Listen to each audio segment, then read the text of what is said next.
Hello and welcome back to Behind Nevada Podcast. Me, Pulse and Victoria. So it's been a while. um, we're gonna talk about Amsterdam. Now, if anybody is new here, my name is Pulse and Victoria. I am a full service escort, which means I do offer sex and oral and everything like that. I'm also a dominatrix, and I also do numerous things in the sex work industry. And of course, I'm a very big activist for decriminalisation of sex work. Now, if you want to know why decriminalisation instead of legalisation or criminalisation or the Nordic model, then please go back to my previous episodes. I did talk about legalisation, criminalisation, and the Nordic model in a good few episodes, especially comparing all of them and seeing what the outcomes would be for sex workers and people also who are trafficked as well. And for me, the evidence which I brought, it didn't surprise me whatsoever. Obviously, decriminalisation is the best situation. It's not 100% perfect, of course, nothing ever is. But when it comes to minorities, we're talking about migrants, we're talking about LGBTQ community, we're talking about single mothers being able to actually put food on the table, you know, decriminalisation is the way. But I went to Amsterdam and I don't know, I heard a few things from colleagues that Amsterdam wasn't the greatest place. And I understand through a little bit of research that Amsterdam did want to make like its own well, I say Amsterdam, let's be honest, the government wanted to make like its own red light district but have it boarded off, and they wanted it to be like really, really secure. I'm just going to double check if that is still continuing. I can't remember if it is, but obviously there would be a massive budget. So let me just actually check about that because I wasn't going to mention that, but now I feel like it is very relevant. Okay, yeah. So the city of Amsterdam has proposed creating a new multi-story, quote, erotic center to relocate some of the window-based sex work that currently occurs in the red light district. The purpose is to reduce overt tourist-driven nuisance. They want to improve safety / conditions for the sex workers, in theory, create more regulated location outside the very dense old centre. So the new building is proposed to take 100 of the existing 249 or 300 licensed window sex rooms from the current district. Now that's a lot. Now we'll go more into that because even I was shocked about how many windows there are. So the proposed timeline from recent reports is the construction is going to start in 2029 and it's going to open 2 years later. So, like, we've still got quite a while to object to this. And I say object, we'll go into this because I wouldn't want this personally, really. So, they want to shift the red light district. I know, the legendary red light district. Why some people like stag do's go to Amsterdam. So, they want to move it to like the south of Amsterdam or near RAI, which is like the business district area, which is crazy that they would think about putting it near the business district area when we'll go more into this. Why it doesn't make any sense to me that they would. It just doesn't seem like Amsterdam sees sex work as like a real job, but we'll go into that. So the plan's not actually fully approved, or implemented right now, but there is still I've seen the images that Amsterdam have came up with, and it literally is like a skyscraper of whorehouses, which is fine. That's absolutely fine. But they have, if you don't know, Amsterdam has legalization. They don't have decriminalisation. We'll go more into that in a minute. So, the decision on whether to proceed and invest still lies with the city council and depends on agreements, the site, the land use, and it needs to be finalised just like everything else. The political support has definitely weakened. The local branch of the D66 party withdrew its backing for the new erotic centre. I still can't believe that's the name they're going with. In October this year, which really does raise major doubts about whether the project will go ahead as originally envisioned. Hopefully it doesn't, unless there's decriminalisation, but still, we're gonna come to this. Like literally in the image, there was a wall around it. Like a wall around the building. It's insane. So yeah, obviously sex work organizations and local residents and business operators have voiced strong objections, concerns which include safety, workers leaving a known district for a new site where they might have less collective protection, accessibility, you've got neighborhood pushback, you've got identity, the loss of the red light district just in general, and fears of out of sight, out of mind. We don't want to forget about sex workers. That can lead to the most horrible things. So obviously, sex workers, they'll face relocation. I do not, just being autistic, like relocating or anything like that. I do not like my safe space being moved. Something I'm so sure about and I know where everything is. And of course, client access and just sex worker access in general. And client flow, you've got to then think about that. If you feel like you're being watched in this erotic center, then some clients might not turn up. It's going to lessen the clientele. What's the security going to be like? Like, there's a lot of things that do need to be finalized. And not only are you moving sex workers into a new space, again, there's going to be less clientele or more clientele who are inclined to going somewhere where they don't care about being seen, which opens up to like more dangerous clients as well. And not just isolating the sex workers. I understand this whole fucking ridiculous.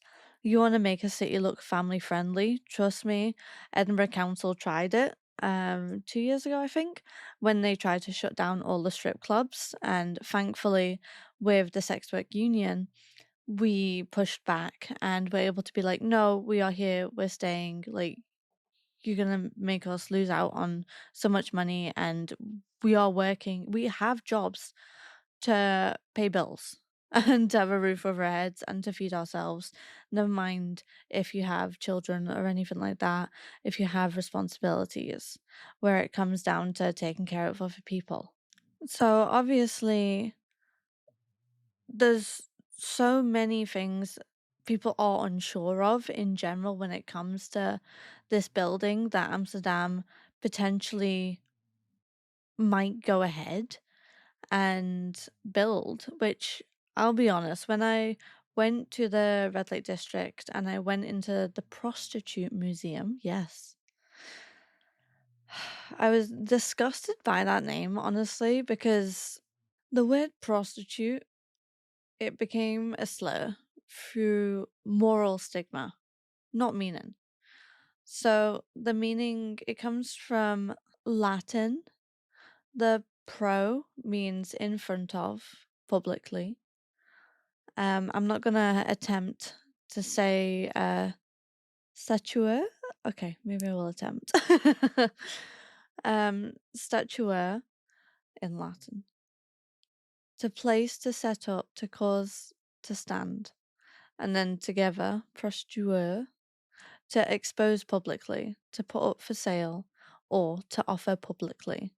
The earliest use of prostitute did not refer specifically to selling sexual services. It meant putting something or someone forward for public use.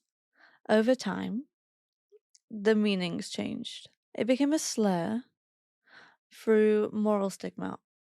Everything is moral stigma, it's ridiculous. The insult came later when Christian Europe reframed sexual behavior around sin.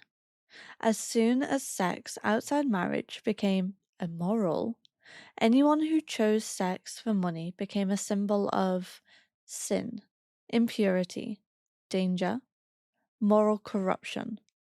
The word became heavily moralized, transforming from a description into a moral condemnation. And then the Victorians. They weaponized the word in the 19th century, where prostitute truly hardened into a slur.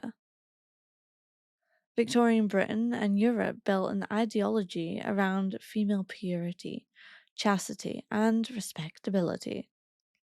Women who violated this moral script were branded prostitutes, often regardless of reality. The word became a public humiliation tool.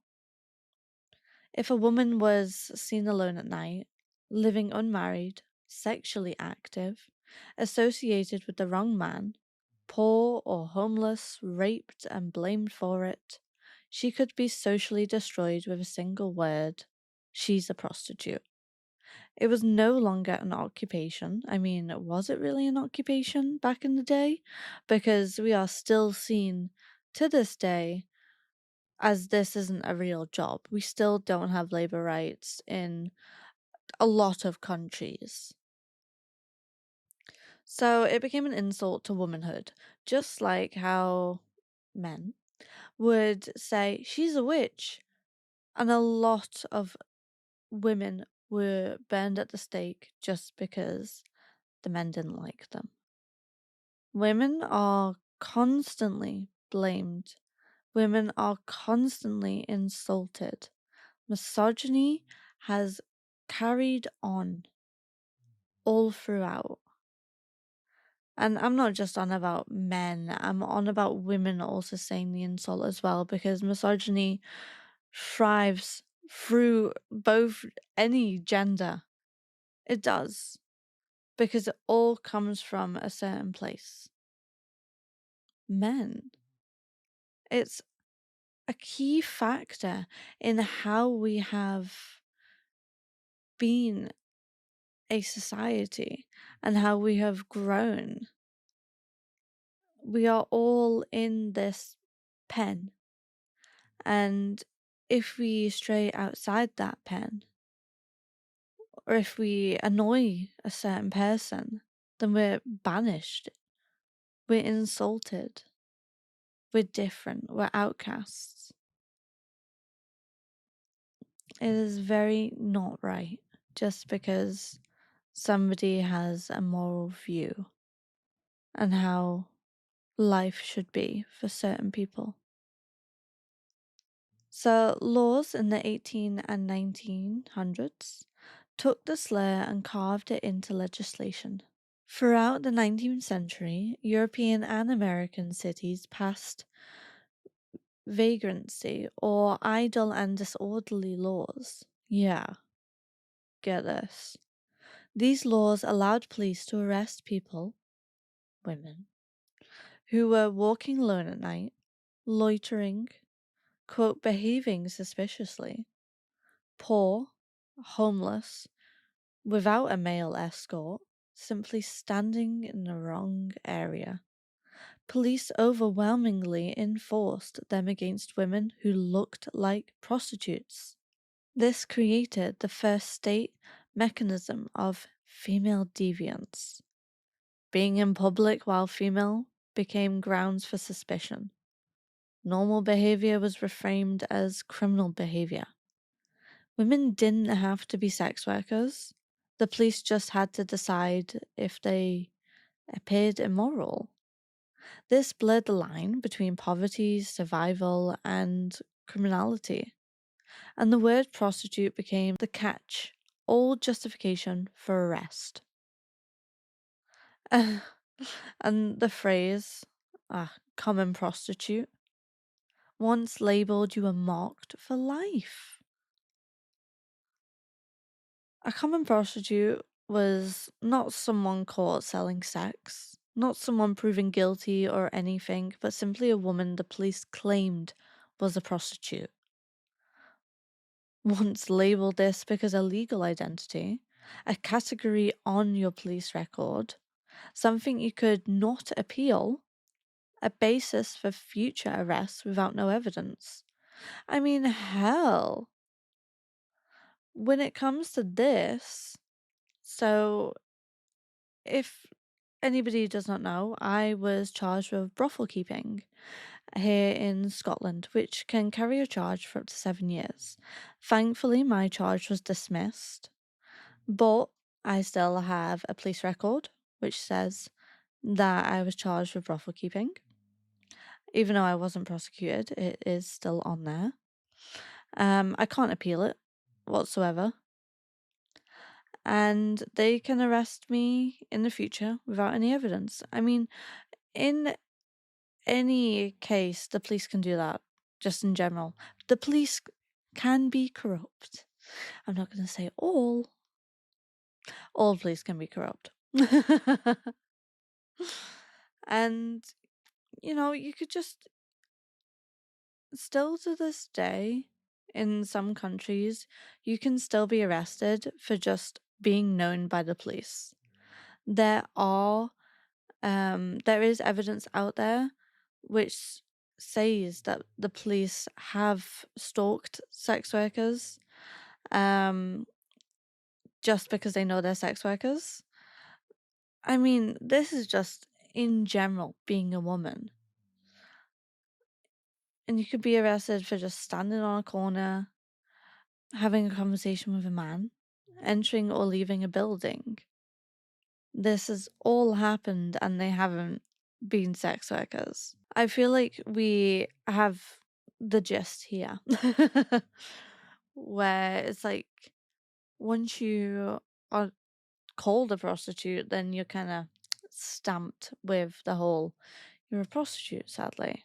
I think in this day and age, when it comes to moral views, especially with Ash Regan up there, she's not in the Albert Party anymore. I don't think she's in any bloody party now because she quit. She got in a little tantrum. She wants the Nordic model in, which is not great whatsoever. I could spend an hour talking about how bad the Nordic model is, honestly. But I kind of want to just talk mainly about Amsterdam. I know I've already went on a big rant about the origins of prostitution and we're like 20 minutes in. But the Nordic model isn't going to help whatsoever. And she's even said, Ash Regan herself, that this is her moral view on sex work. She is not wanting. She does not say sex workers. She doesn't see it as work. She sees it as abuse against women and children, even though children have nothing to do with sex work. And she calls us prostitutes. She calls us a slur. And I'm saying it as a slur because she doesn't mean it in a nice way. And you can tell when somebody doesn't mean it in a nice way. And over the years, that's just formed what prostitute is. So let's get back to Amsterdam. So I went with a client. We went for 5 days. I was very sad about it, honestly. I mean, I genuinely thought, like, I have a big ego. Sex work has made me get a big ego. about like loving myself and finding myself attractive. I mean, honestly, I do have very depressive days where I just do not like my body. I feel like everybody gets that way at some point. Like, I know I don't like certain bits about myself. I know I don't like certain body parts and features, but I know other people love those features. And yeah, it has made me, sex work has made me, I'm gonna try not cry now. Oh my God. It has made me feel really happy about the way I look. And this is coming from a child which was massively bullied um from what, the ages of like 8, not only from school kids but also family members. And like, I will give a big traumatic backstory to my life at some point. I'm sure. um I am sadly like, I feel like the stereotypical, oh, she's doing sex work because, like, you know, her daddy didn't love her and stuff. And like, my dad sort of did love me, but like, he beat me as well. But, you know, like, I am in therapy and everything like that. I think even if you don't have trauma, you should go to therapy.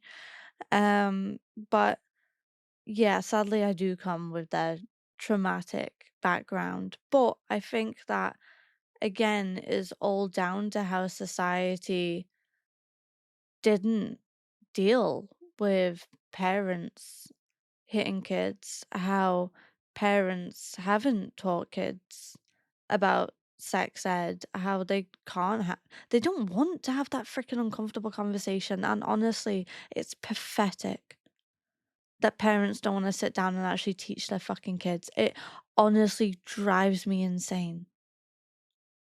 There are monsters out there that want to touch kids. Why would you not teach them that it's not okay for other people? I don't give a shit. I will literally say, if your dad touches you, if your mum touches you, and this is coming from a parent. I have a child myself. If I touch you in a certain way, the hell, that could be just patting you on the back. Tell me. Consent is key. Nothing goes in like the private areas or where you don't want them to go. And this is where they should not go whatsoever. Why aren't parents talking to their kids about the actual dangers? And then teaching them as they grow older about sex, about washing their own penises. It's ridiculous. And schools are no better. Schools, I remember, I think when I was 12, because we literally had one day of sex ed, which was like this stupid freaking cartoon. And it was so ridiculous. It was like two adults getting into a bath and like one had massive pubes and like it just, it was more comedic, and that's not how it should be. Um and then the males, anybody with a penis, um got taken into a different room, and the girls, this is actually just 12, um stayed in the room, and the girls got told about periods. I suspect the guys got told about ejaculation. I can't quite remember. But we should be teaching this all together. And I know it's still not taught like that fully, where we are talking about the 4 phases. Yes, 4 phases of periods, of women, well, vagina owners having 4 phases a month, like, is so tiring.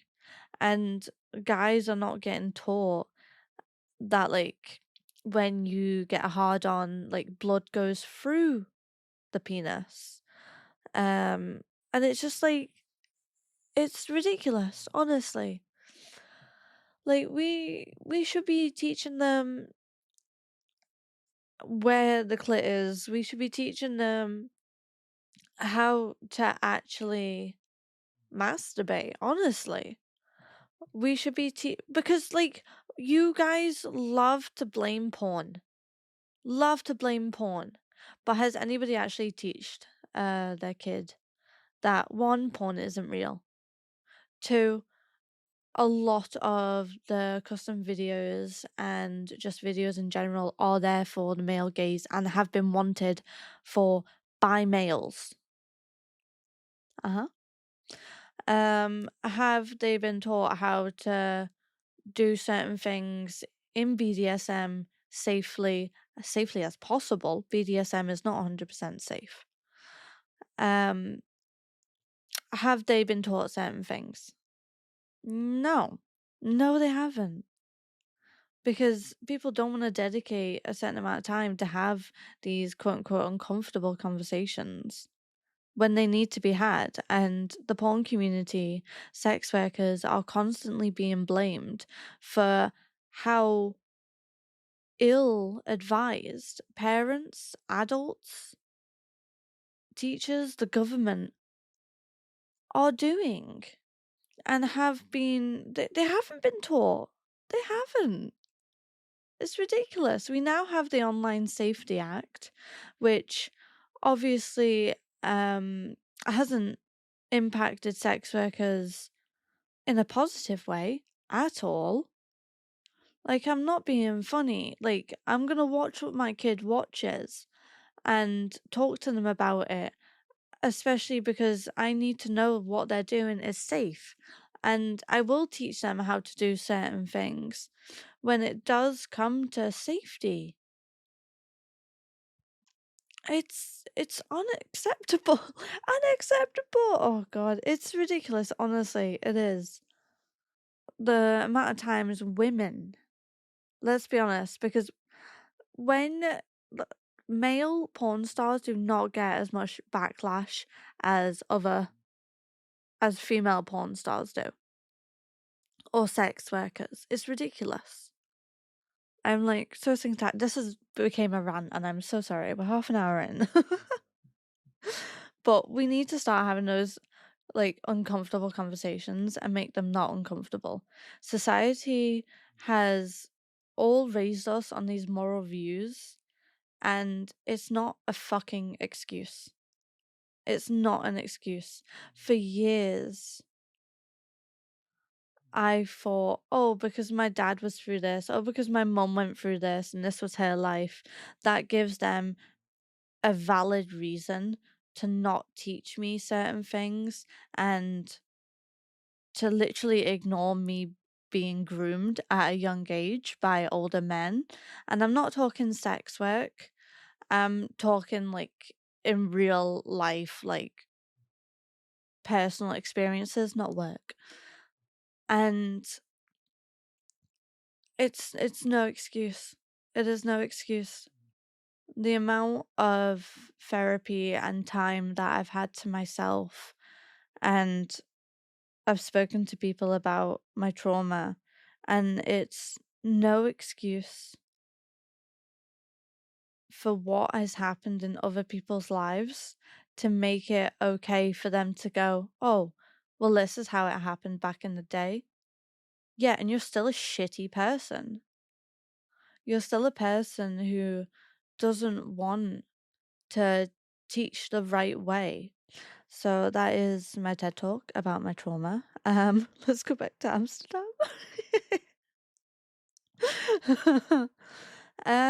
Yeah, so walking into Red Light District, honestly, I didn't really realize like that I walked into the Red Light District. When you look at the map of Amsterdam, you can see not circle, but like you can see the route around the Red Light District on Google Maps. So I knew I was in the right area. And then, we came across Women in Windows, which, like, before going to Amsterdam, I was like, oh yeah, I'd like to, like, dance in the windows and, like, get my ego stroked and all that stuff. But when I walked past, men were like doing gross stuff and slagging the women off and just being really off-putting. Like, I wouldn't want to serve that person if that's like, they weren't gentlemen. And like everybody is walking past and everything like that. Obviously, I'm giving smiles to them because hello, co-worker. And they're fucking stunning, and they you need to give them respect. At the end of the day, it's as simple as everybody deserves respect, no matter what their job is. And it was really heartbreaking to see that people weren't giving them the respect, and some of them were like on their phones and like not dealing with customers and things. So I can only imagine how exhausting and honestly kind of humiliating that's how it seemed, and that didn't seem nice. um but I'm not a worker in Amsterdam, so I can only come from my honestly privileged view where we don't have to sign up or anything like that. We don't have to tell the government that we're doing this type of work. We only have to tell them when we make over, I think it's 50. No, we only have to tell them when we make over 12.5 grand, because then we qualify for taxes. But then you can say you're doing a certain different thing, but then, you might get found out. That's a whole thing. Go back to the banking episode. I think it was like episode 246, something like that, really far down. Yeah, it just didn't seem nice, honestly. So then I went into the Prostitute Museum. Um, None of the profits of the Prostitute Museum. I'll just double check. Yeah, there is no like information to specifically say that the profits from the Prostitute Museum are allocated to sex workers or sex worker organizations, which honestly, I fucking hate that. If you're going to exploit a quote unquote profession that you have respect for, then I believe that you should give back to the people who you are exploiting, which they're not. So that was like one of the first main things where I was like, I don't like this. And I'm just gonna play you a video of what I saw. When you go in, you are met with a video, and then when you walk little bit around the corner, you're met with a wall, and on the wall it says Brian the landlord, Matthew the pimp, the prostitute, prostitutes in movies / pimps, the Johns, the clients. And then next to prostitute, there is another image which says sex workers. So I don't understand why they're using multiple names. It doesn't make any sense. Because again, prostitute was made into a slur, whereas sex worker, that demands that we have rights, you know? So I'm just going to play this clip. And so you've got to imagine each one of those words had like an image in a frame, and some of the images talked, like Matthew the pimp. Uh, you'll it's honestly, it really annoyed me. Because you'll find out who Matthew is, and I literally like, what? Yeah. So hopefully you'll be able to hear this. If not, I'll have to cut it out. The best thing about this is that I can actually leave after having sex, but I do put responsibility though. If I ever suspected a prostitute is being misused in any way, I would never listen. My wife is a sex. So that was a John basically saying that if I think a sex worker is being mistreated, I'm going to tell Amsterdam, I'm going to tell the authorities.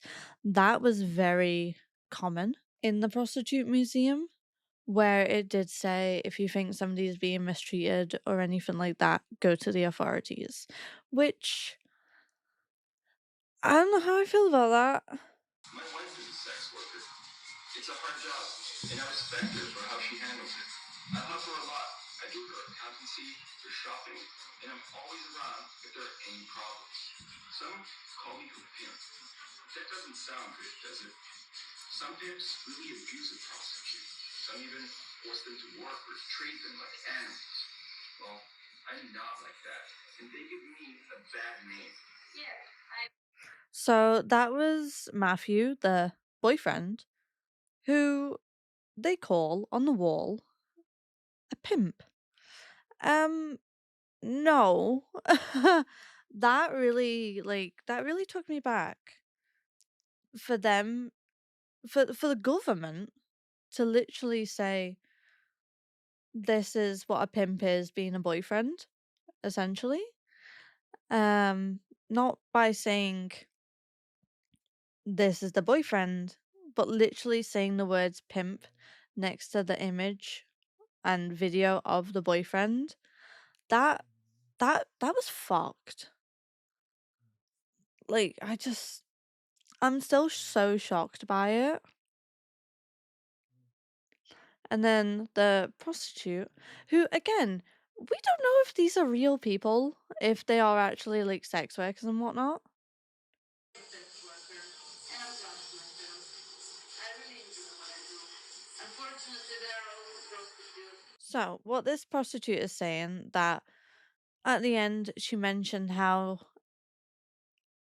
people condemn her work like people haven't prostituted themselves before by going out and getting a free meal by a man? Like, what? What? Did you ever have sex with someone who brought you a nice bread meal? Like, honestly, saying that, it's so fucking ridiculous. Like, yes, I'm sure there are women out there who go out for a free meal and then have sex because it's a free meal and whatnot. But, like, could she have not? I mean, again, this is probably scripted by the government or whoever made the Prostitute Museum. Um, why couldn't she have said about how having a minimum wage job is modern day fucking slavery? You know, why couldn't she have said that? Instead, she talked about women getting free stuff in exchange for sex. Like, I'm just so gobsmacked. I really am. Because that's just not what any pro sex work person would say. Because I feel like they would make the statement of people doing minimum wage jobs and like how capitalism and everything like that. But no, it just falls back onto the woman getting something for free and then having sex for it, which is like, right, okay. I just like, oh, I still can't get over it. So then after that, you're walking through the rooms, and there was a few things on the walls, you know, to keep you looking and things to keep you interested. And so one of the things was the prostitutes need a license to work. In the red light district of Amsterdam, everybody over the age of 21 with a legal European passport or green card can become a prostitute. Now, first off, that is there in itself trouble because not everybody can get a green card, and it can be a incredibly expensive and tiresome length of time to get a green card in the first place. and passports are expensive as well. Like, you know? However, prostitutes must register at the Dutch Chambers of Commerce and do an quote intake interview with the brothel operator to ensure they're independent enough to be working as a prostitute, and of course, must rent a window. So, not only are they making sure that you're alone, which is fucked, if I'm honest, because if you go in with a friend or your partner, then they look like a pimp or something like that. And again, it's the stereotype of the guy being the quote unquote pimp. It's just not right. So, of course, with that, you do have to pay VAT and income tax. You do have to apply for a sex worker permit. You do need to put down where you are working from. So, obviously, this can be difficult if you're not working from your home and instead you're doing it in like an alleyway and things. This can stop you from going in and getting this sex worker license. There are a lot of problems with this where it doesn't help survival sex workers who can't afford a window.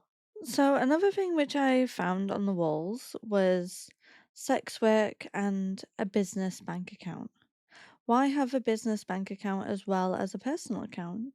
Using a business bank account in addition to your personal account helps you maintain a better overview of your personal and business finances, which I honestly didn't see that much of a problem. I found it just really interesting that they were actually encouraging you to get two different bank accounts, one for work and one for personal.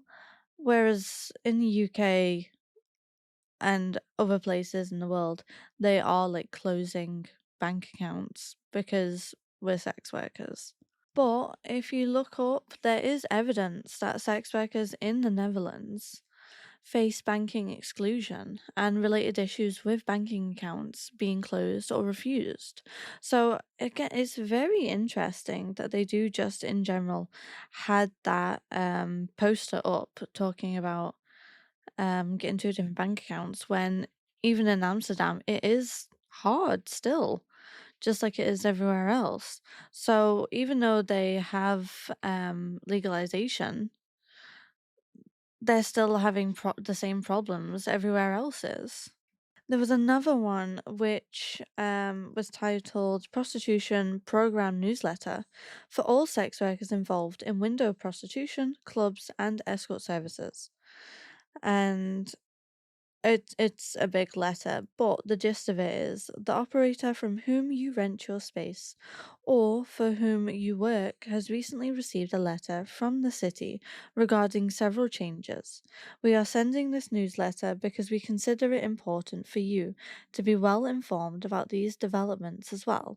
So, I don't know where exactly they would send these, honestly, if it would be your personal or your business, but I understand what they're trying to do, but I understand how somebody could also take that letter and rip it up and put it in the bin because it does hold important information about what has happened recently. So, what does the Dutch government do to counteract illegal prostitution? Local authorities, this is what this post said. This question. Local authorities continuously investigate and inspect the working conditions of prostitutes. Customers also play an important part. Any customer suspecting forced prostitution has the obligation to report the matter to the police. This can also be done anonymously at the Crime Stoppers phone number. So we've just came across two bits which have mentioned illegal prostitution. 3 if you do count not getting a license. They actually thankfully did, interestingly, surprisingly, go lay down. Go lay down.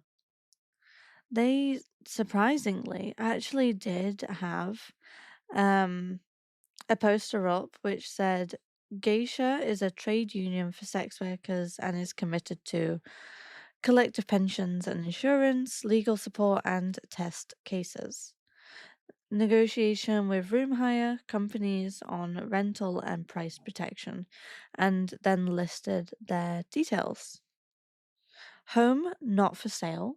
Home believes it is important that women working in prostitution eat healthily. They make soups and salads, which they sell at the prostitution windows. So it's kind of nice, I guess, having the trade union details there. Really appreciate that. I mean, soups and salads don't fill you up, but I guess they keep you thin for the window and not bloated. I don't know, man. Bit weird, but okay. They also had, I don't know how I'm going to pronounce this, Skarlaken Court is an independent Christian organization that offers social assistance to women working in prostitution.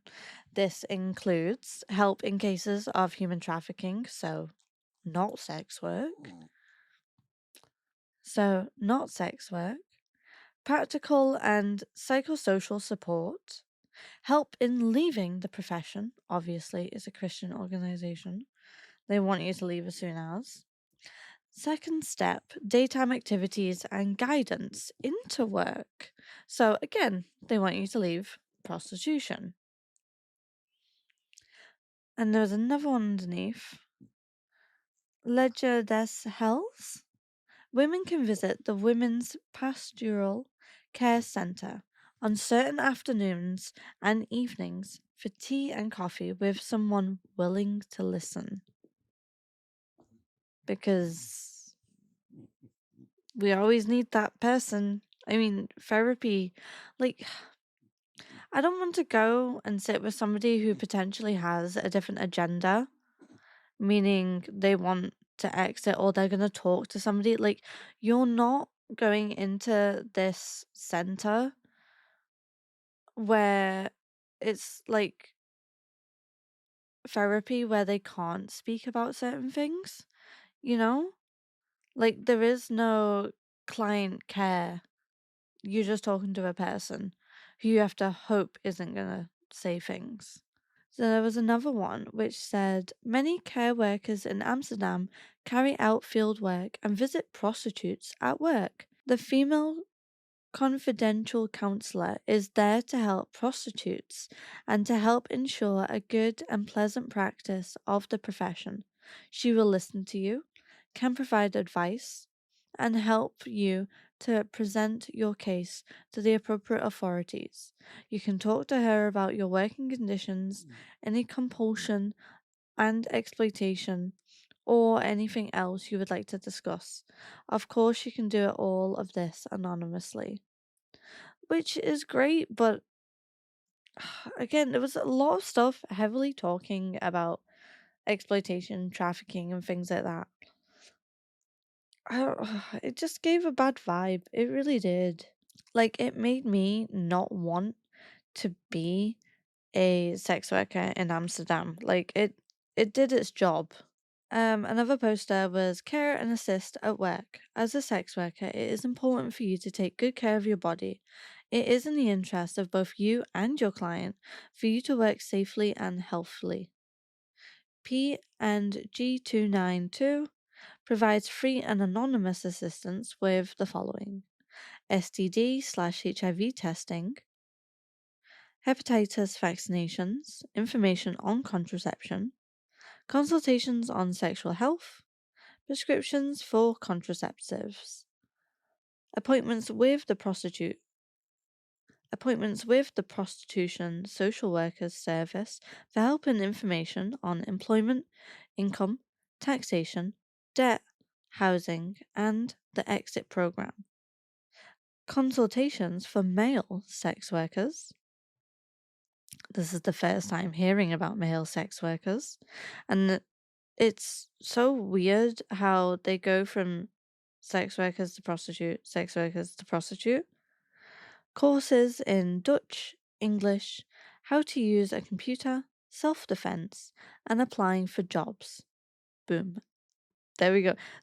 They've hit on a few times where it's like, you can exit.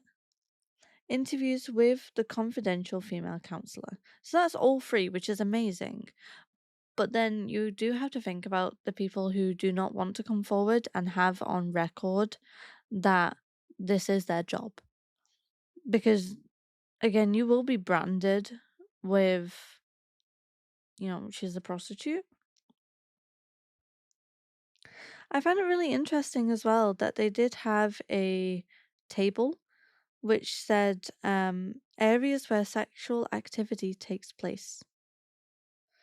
Elements, which had seating areas in saunas, steam rooms, cabins, bed frame, bed linen, shower areas, sex, cinema, seating area, any objects or surfaces that people may touch with their hands, towels, non-moisture, permeable covers for mattresses and benches, floors in saunas, steam cabins, walls that may have been touched during sexual activity, other walls, swimming pools, jacuzzis, hot tubs, and across from that it says after use, daily or following rental period, weekly, periodically.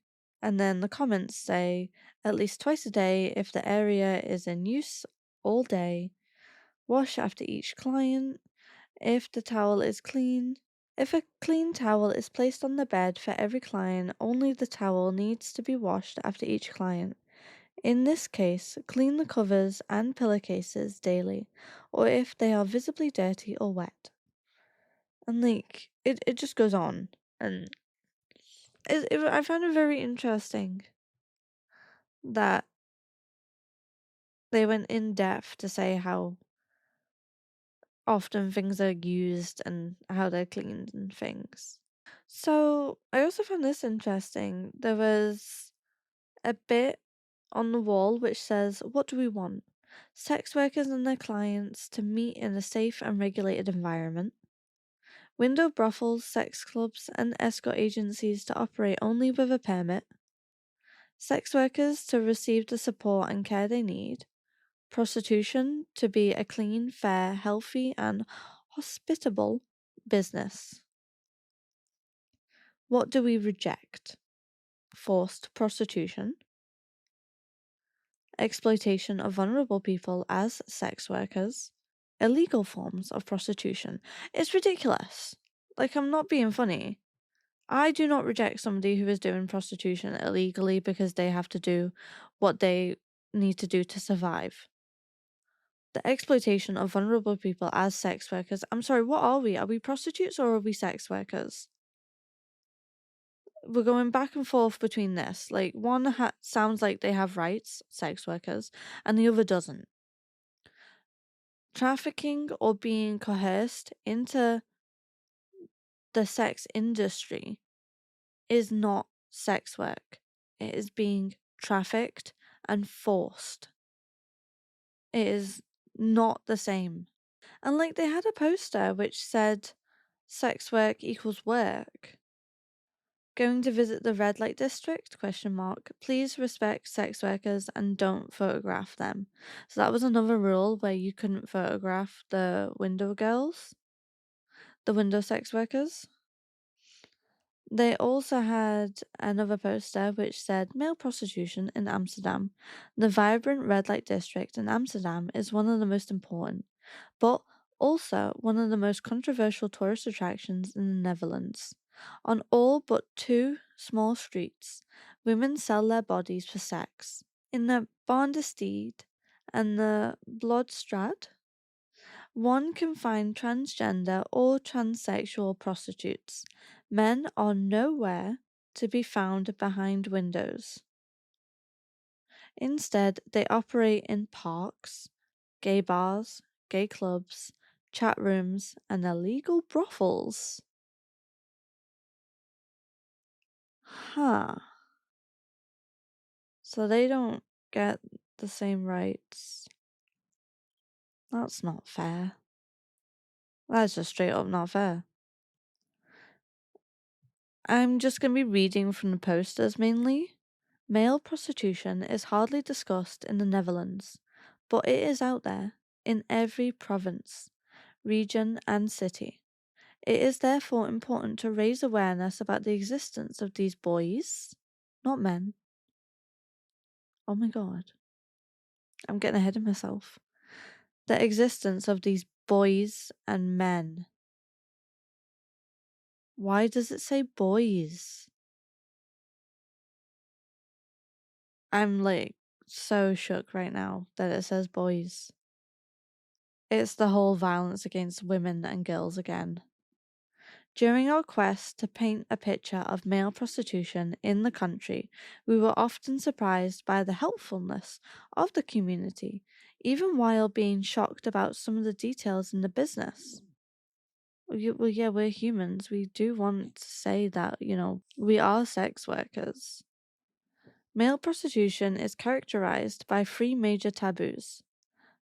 And they're taboos because moral views, keep that in mind. First, receiving money for sex is not generally accepted from either male or female clients. Second, homosexuality is still stigmatized. And third, men are not, quote, supposed to be the victims of prostitution or sexual abuse, which often leads to their not seeking professional help when they need it. I mean, I'm not being funny. What I've read seems, just in general, how they're spoken about male prostitutes, it doesn't seem welcoming. We found that the majority of male prostitution is voluntary. Okay, so when you say most, the majority of male prostitution, so you mean you did find some that were forced, which means that it's not sex work. Most of these sex workers are not dependent upon the money that they earn by performing sexual acts. Even those forced to work in illegal brothels begin on a voluntary basis. One of our most valuable findings was that the internet plays an important structural role in the broadening the range of male prostitution in the Netherlands. I mean, yes, there is a lot of things online these days, and that is how you advertise. You can't go out on the street, that's soliciting. Duh. What are we meant to do? We can't even post an ad in the paper.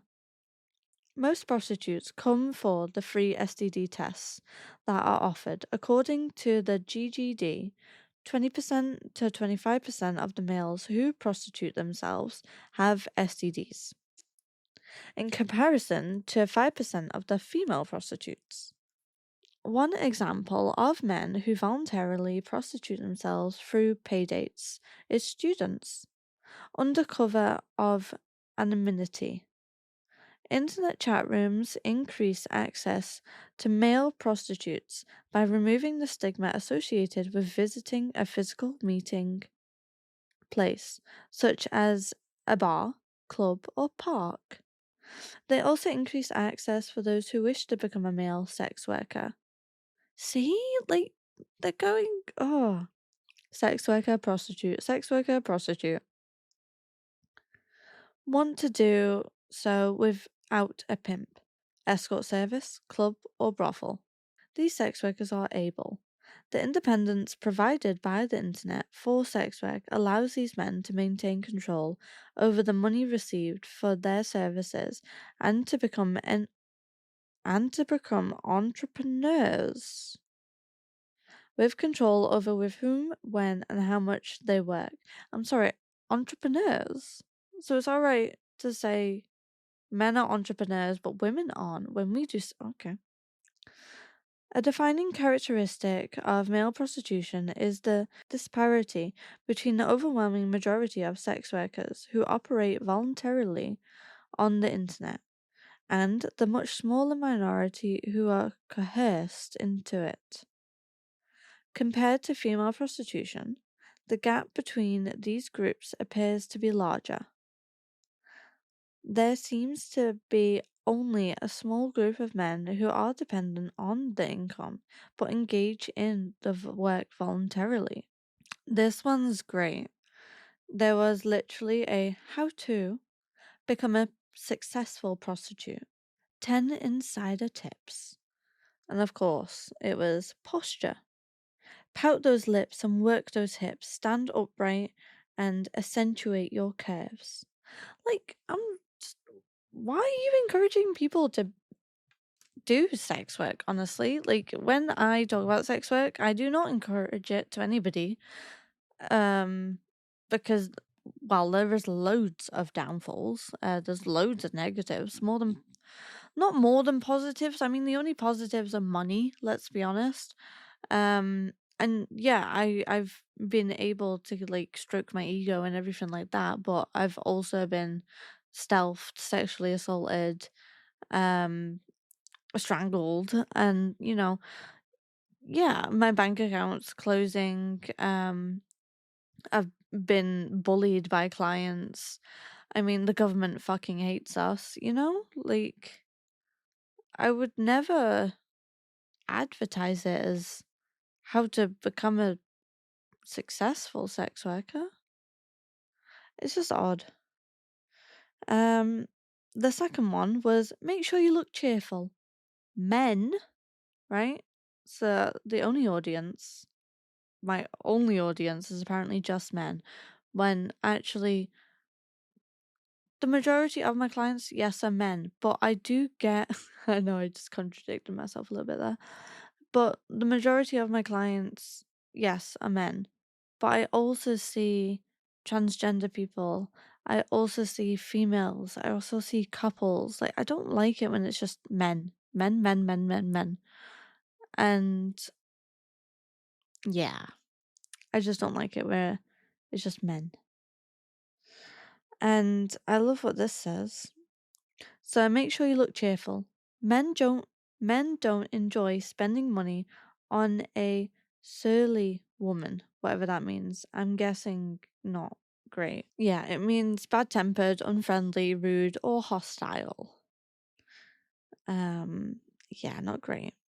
And of course, the third one, stand out. Fourth, make contact. Smile, lick your lips is number 6. 7 is use your hands. 8 is hair. 9 is Beckham. Make your customer believe you want him. 10, fallback option. Is your customer still in doubt? Use your assets to convince him. Your breasts, your behind, your thighs. Show yourself from your best side. Do what you need to do. I don't know, man. That just feels icky. It does. So in Amsterdam, there is an average of 900 sex workers working per day. Are most sex workers married or in committed relationships? This was one of the questions that it was an interactive quiz. And there was 2 answers. Yes, by the far majority are married or in committed relationships. 2. No, it's very difficult to combine with this work. The next question was how many Dutch men visit hookers, using a new word now, each year? Do I remember what questions I ticked? No. It's very weird just to say Dutch men. But like when you look it up, there isn't really like that much reliable data because like it says 200,000 between 400,000 and 500,000, and then it says 1 in 10, so about 700,000. Like it's just such it's just such weird questions. So there was the story of Anna. I've had 25,000 customers. And I honestly found every one of these stories, again, very off putting being a sex worker, which I feel like was just their intention in general. So I'm going to read this now. My name is Anna. I come from Poland. I worked in this room for 7 years, often 7 days a week, 12 hours a day. In those 7 years, I think I had about 25,000 customers. Usually they paid €50, but sometimes less. If it was really quick, just €30. More than 1 million earned. If I calculated what I earned, it makes me feel sick. Altogether, more than €1 million. Nearly all that money is gone. Every day I paid €150 for a room to rent. For years, nearly all that money I made went to the man who brought me to Amsterdam. If I had known all this, I would never have gone with him. He told me he had a job for me in a hotel. Arrested for trafficking. He took my passport and I had to give him all my money I earned. He was going to keep it for me, but all that money is gone. I was afraid of him. He was aggressive, and he threatened to tell my family what I was doing. After 4 years, he was arrested for trafficking. I stayed in prostitution. What else could I do? I still work, but in a different room. I have been able to save money during the last few years. As soon as I have enough money, I'm going back to Poland. Now, everybody has their story to tell, but I don't think this was an okay story in terms of when I think about having I'm going to call it a sex worker museum rather than a prostitute museum. I want to hear about like celebrator stories and unions and the story about how the sex worker in New Zealand um won a case against her boss who sexually harassed her. Like, again, as I've said, sex trafficking is so different from willingly going into the sex work industry. Again, we all do this to like, pay some bill, but this got very dark very quickly. So, another question that was on the wall was, do prostitutes have a weapon, an alarm button, or security at their disposal?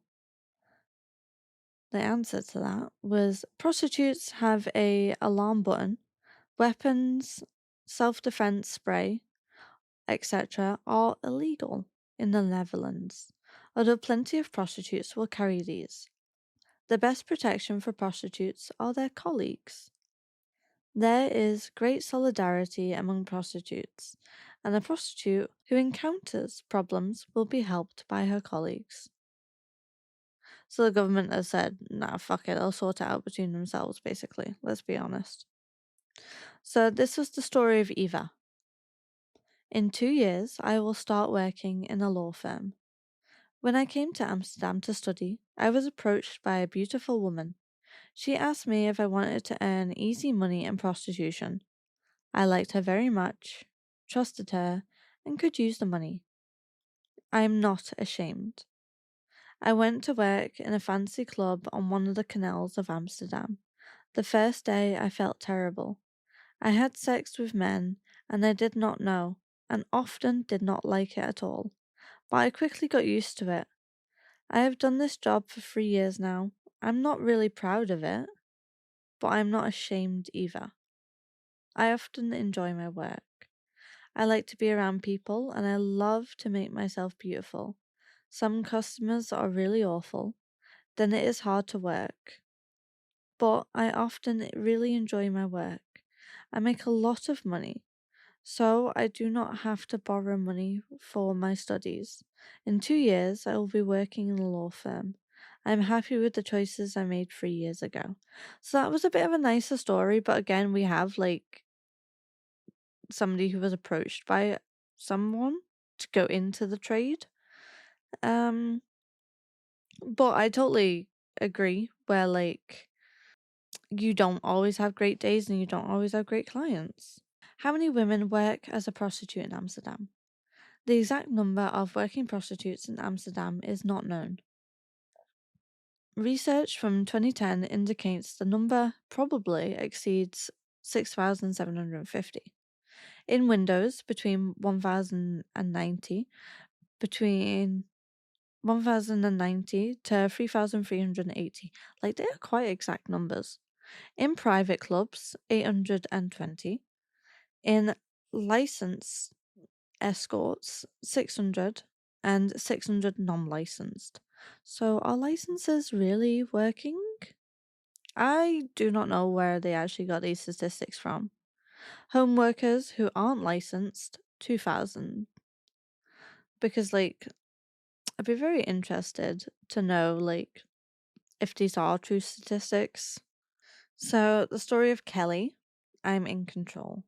My partner and I had broken up, and I had to leave everything behind, even my home, and all my belongings. I had to find some way to earn money. Through a girlfriend, I ended up in a sex club where I discovered I could earn a lot of money. However, I didn't enjoy having sex with strangers. This was the bit in the Prostitute Museum where we went into like a BDSM room. So, SM mistress, sadist, and masochist.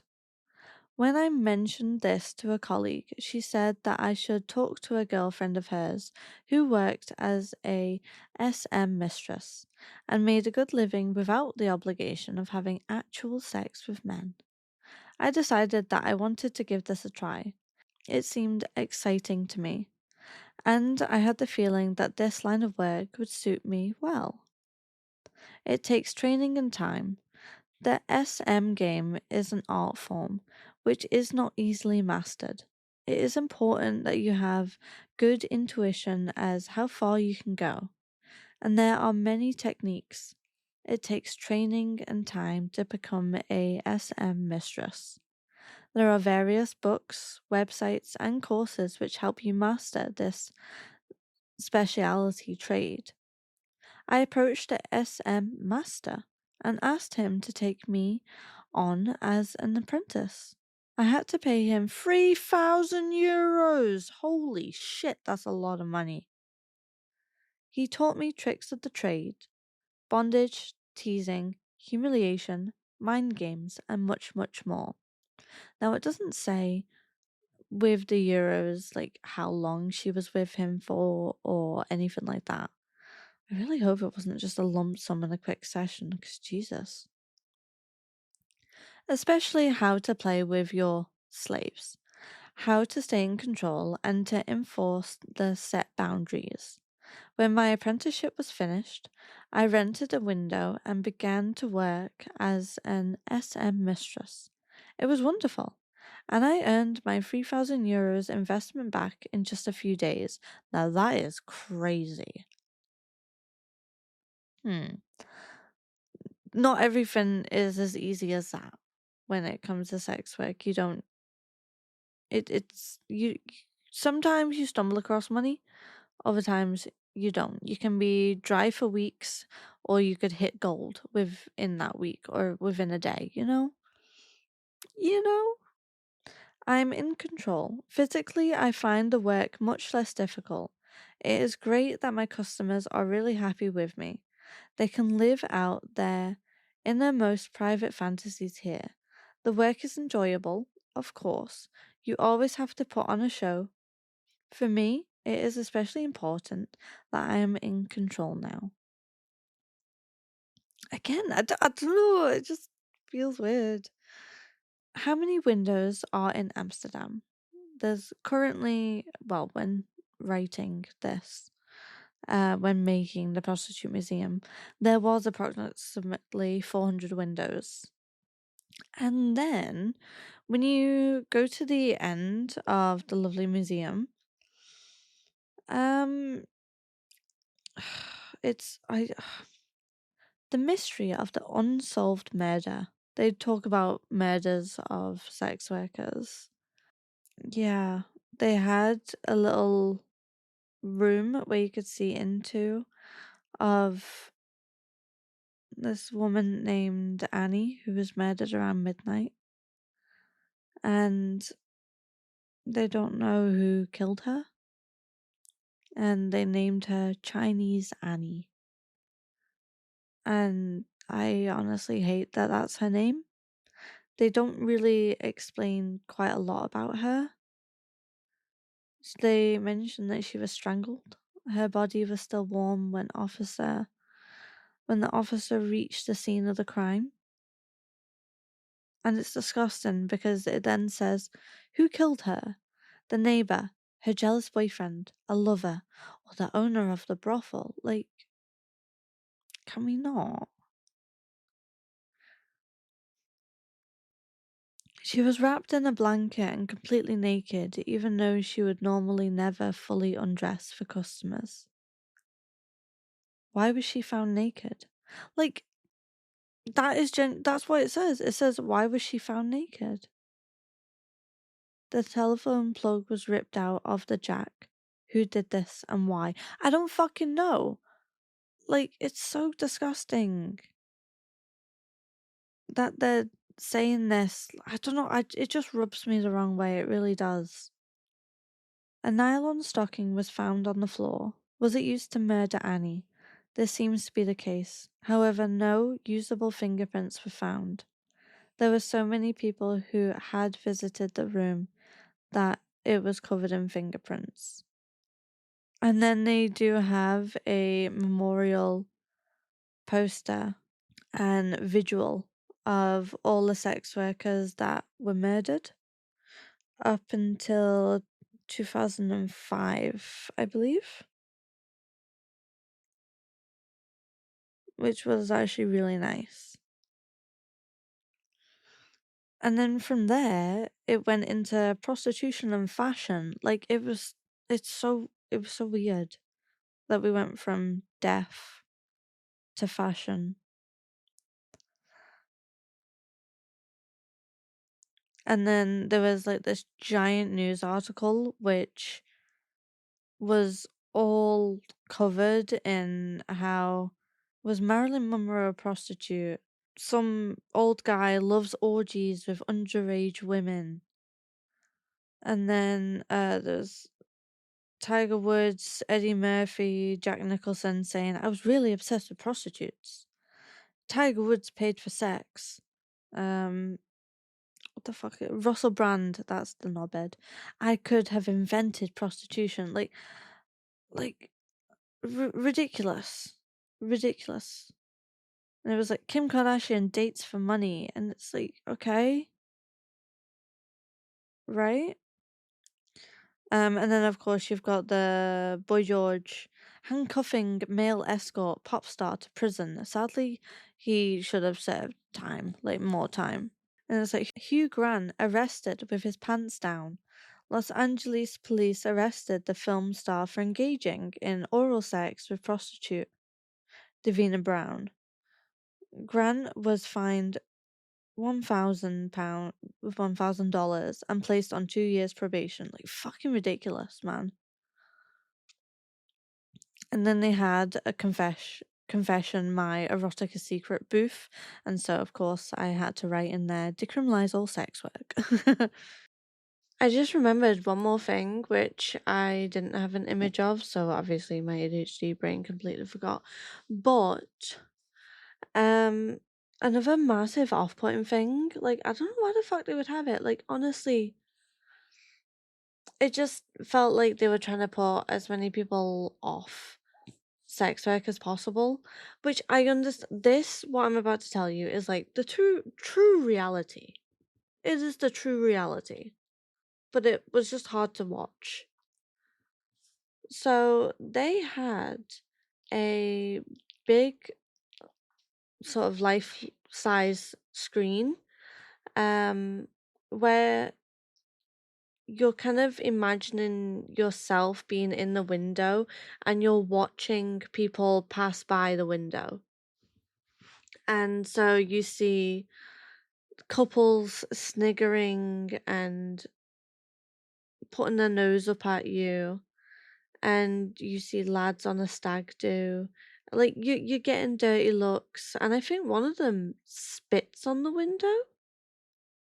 It it wasn't nice. It really wasn't, and I feel like if Amsterdam really truly knows that this is happening, why is there no like security measures to make sure like abuse isn't happening? And then I don't believe they are tending to any risks that are happening right now in Amsterdam. I also love that all the posters and everything, aside from the sex work organizations and the Christian organizations, there wasn't anything from any, what's the word, reliable evidence talking about how legalization is actually good rather than criminalization or um, decriminalization. Like, there was nothing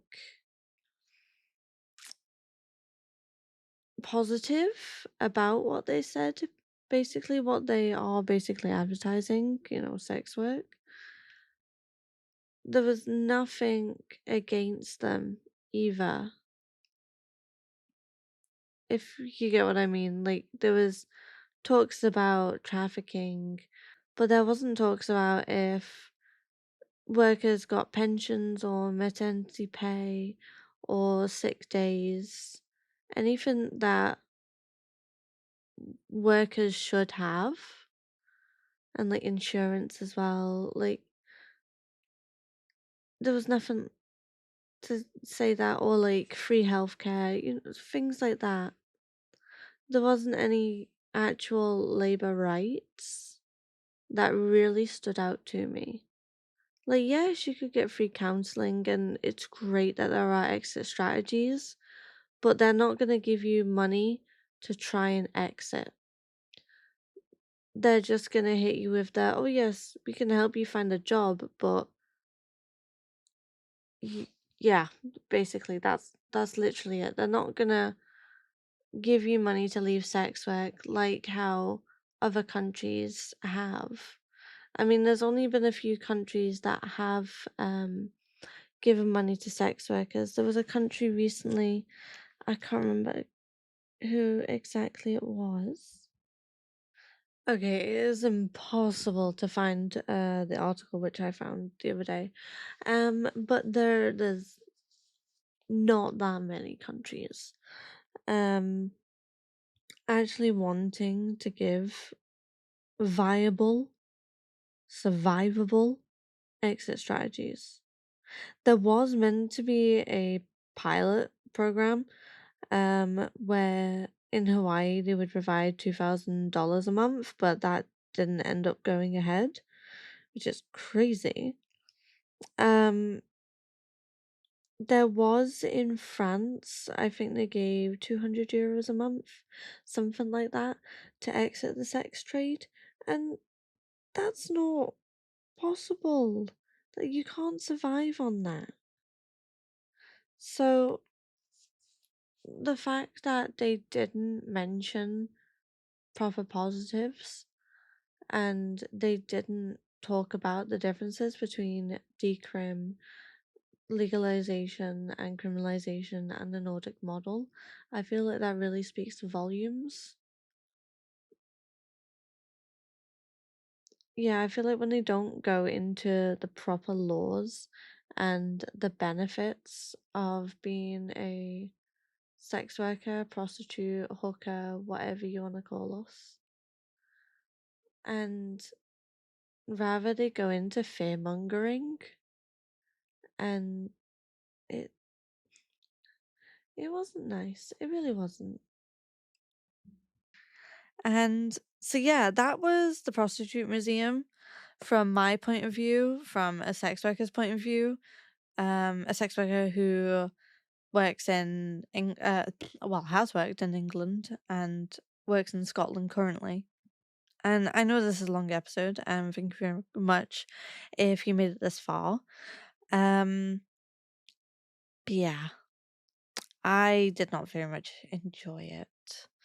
I didn't think it was good. And of course, when Yeah, in the red light district, there is like the erotic museum, and I feel like Amsterdam very much exploits sex workers. It's not great. But this has been Behind the Paddle podcast with me, Boston Victoria. I hope everybody has enjoyed this episode. I promise this Thursday I will come out with carry on reading the book that we're reading. And yeah, you can follow us on Instagram. I don't really use Twitter, but there is a Twitter. What else? I think that's around about it. I don't really use that much social media these days because we're all bloody shadow banned and whatnot. But yeah, thank you very, very, very much. If you wish to support the podcast, that would be amazing and really, really great. Thank you and bye. Oh, please leave a review. Please leave reviews on like Spotify and Apple and everything like that. All right, bye.